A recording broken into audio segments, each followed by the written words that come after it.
Ya, Saudara, Kepala Dinas Kependudukan dan Catatan Sipil Kota Sorong, Onesimus Asim, berupaya menata dan mempermudah layanan data kependudukan dan dokumen kependudukan, mengentaskan di kantor dan memprogramkan layanan jemput bola melayani masyarakat di luar kantor.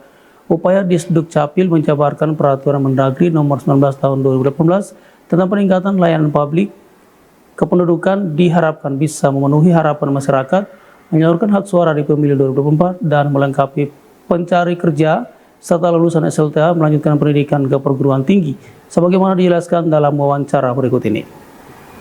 Pak Asem, saya langsung ke pertanyaan utama soal problem krusial yang menyebabkan antrean layanan data kependudukan dan dokumen kependudukan di dinas yang Anda pimpin, yang menimbulkan kesan kurang baik di mata warga yang melintas di kantor Anda.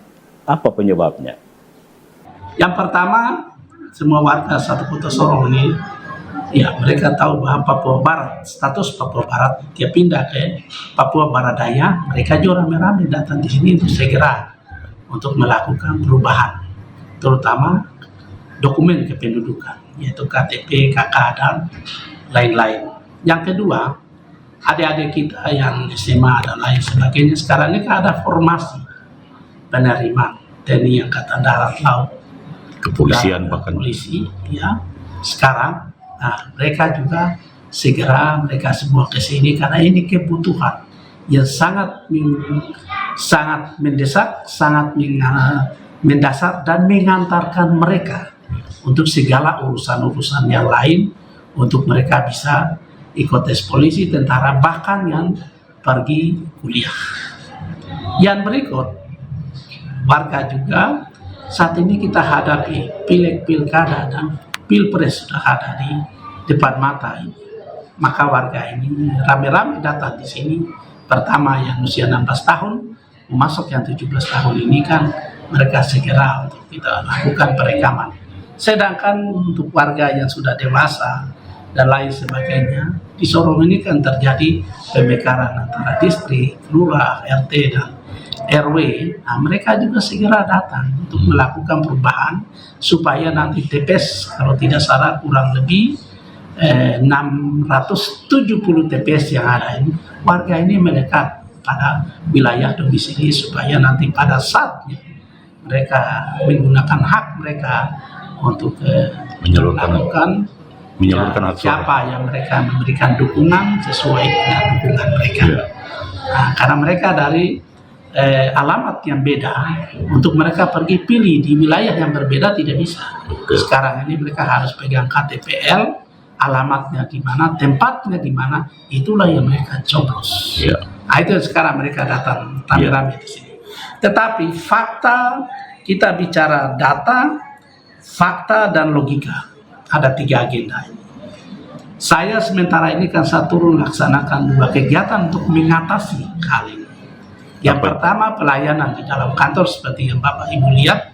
Yang kedua, saya laksanakan program jemput bola, yaitu turun langsung ke distrik dan lurah untuk saya selesaikan di sana, supaya kasihan warga ini jangan semua capek-capek dari kilometer 18 soft sana Pulau Ram maupun Dong, bahkan kilometer 10 masuk dan lain sebagainya ke sini.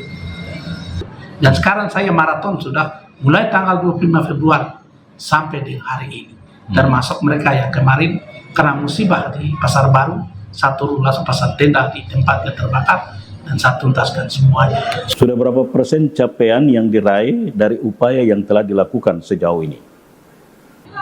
Saat ini jumlah penduduk 282.802 jiwa. Itu jumlah penduduk ya. Wajib KTP 209.924 jiwa. Sudah perekaman KTPL 130.267 jiwa. Itu yang sudah lakukan perekaman.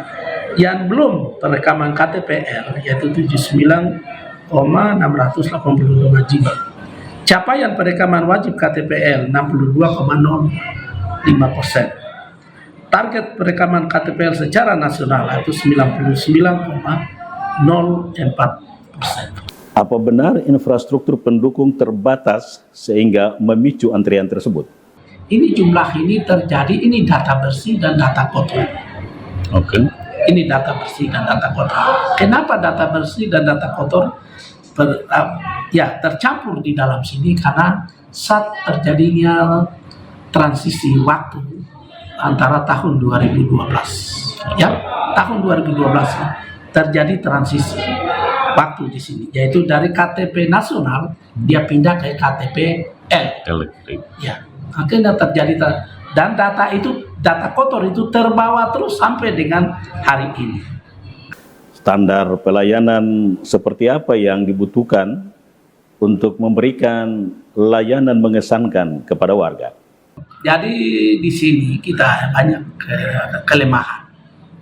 Apa itu? Kelemahan itu paling banyak. Yang pertama adalah sarana prasarana infrastruktur pelayanan. Terutama adalah alat cetak KTP. Setelah itu yang kedua ribbon. Setelah itu yang berikut lagi roll filling. Setelah itu yang berikut lagi belangko di Jakarta juga sangat terbatas. Karena mereka harus supply ke seluruh Indonesia ini.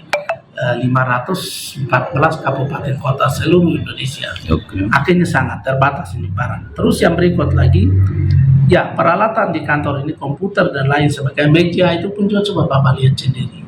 Itu semua tidak layak di dalam pelayanan. Terus ruang gedung ini sendiri.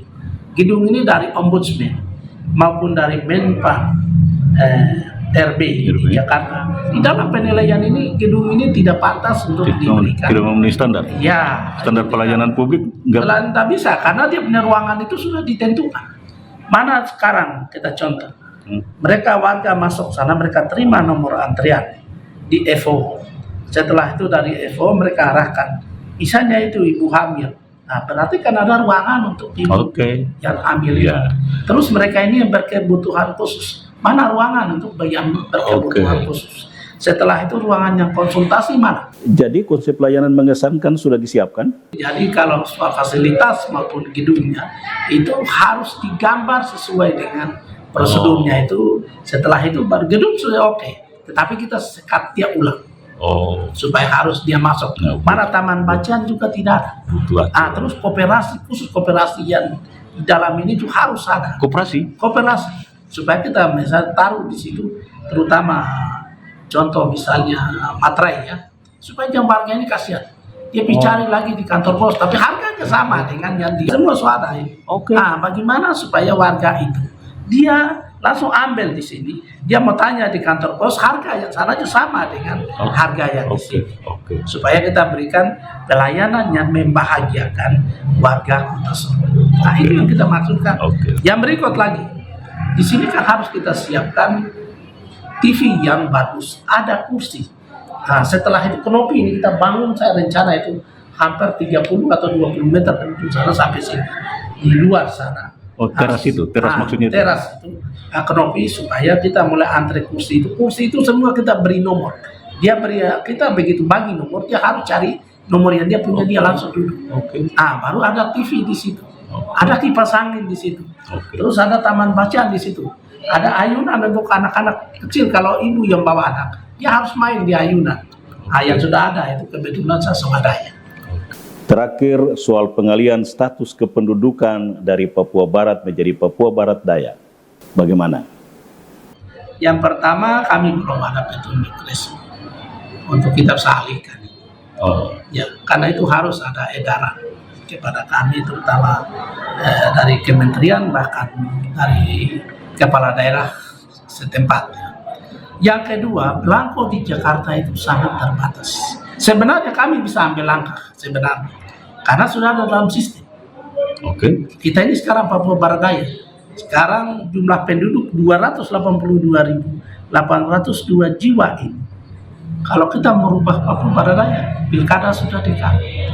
Pileg sudah dekat di Kota Sorong, bahwa untuk sementara ini ya, kedua KTP Papua Barat Daya maupun yang Papua Barat, dua-duanya masih difungsi, dia masih berfungsi ya. Kenapa? Karena NIK itu kan masih berfungsi.